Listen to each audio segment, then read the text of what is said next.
hey, how come men aren't acting like the way they used to from like 20, 30 years ago? There are studies that measure testosterone back then compared to studies that measure testosterone now, and yeah, there's a 20% dip just in the past 2 decades. And yeah, there's a lot of theories about a lot of the toxins that go in the foods, and even plastic water bottles, the BPA's in there. You may have heard about that. So yeah, there are a lot of theories about why testosterone is going down, and they all probably all kind of combine, and it's taking its toll.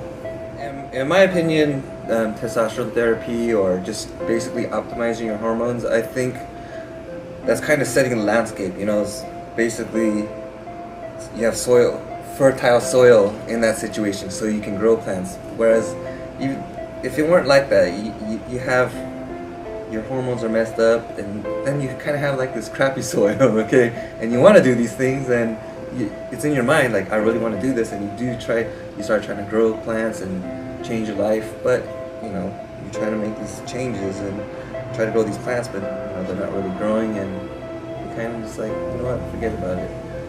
And that's kind of the way I see these hormone optimization, why it can be such a huge blessing in someone who's trying to get their life back on track, because it makes it so when you do want to do it and you actually do something about it, you see results. The fatter you are, the more aromatase. The more aromatase, the less testosterone, the more estrogen.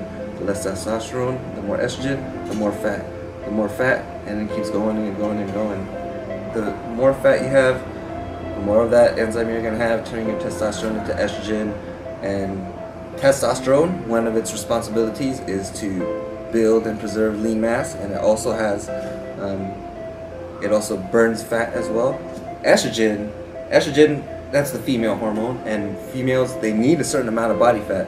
Without a certain amount of body fat, they do not have they won't menstruate. Basically, their menstrual cycle won't work. If you've ever heard of these girls that exercise like crazy, have almost zero body fat, or anorexic girls, that's one of the reasons that they can't get pregnant, is because of that body fat. And estrogen is responsible for that. Estrogen tells their bodies to store fat for the survival of our species, basically, because without body fat, then they can't release their eggs, and basically they wouldn't be able to have children anymore. So without testosterone, you literally, if I took testosterone away from your body and put you with estrogen, yeah, you would basically, your testicles would shrink, basically stop producing anything, and you start growing boobs. Literally, you'll be turning into a girl. So the fatter you are, literally, that's what separates man from woman. It's that Y chromosome. That Y chromosome is responsible mainly for our hardware to produce testosterone and to produce sperm. I know there's a saying in Korea that as men age, they become more like women, and as women age, they become more like men.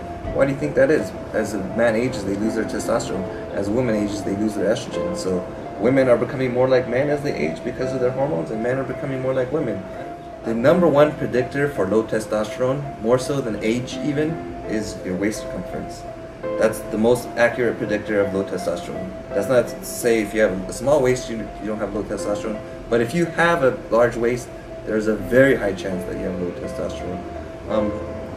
If you're out of shape, there's a very good chance that you have low testosterone. If you try to get in shape, you go to the gym and you're not getting any results whatsoever, you're probably doing it wrong. But also, your hormones aren't so great.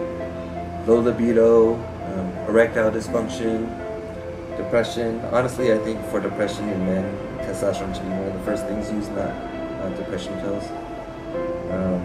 A sense of well-being, self-confidence.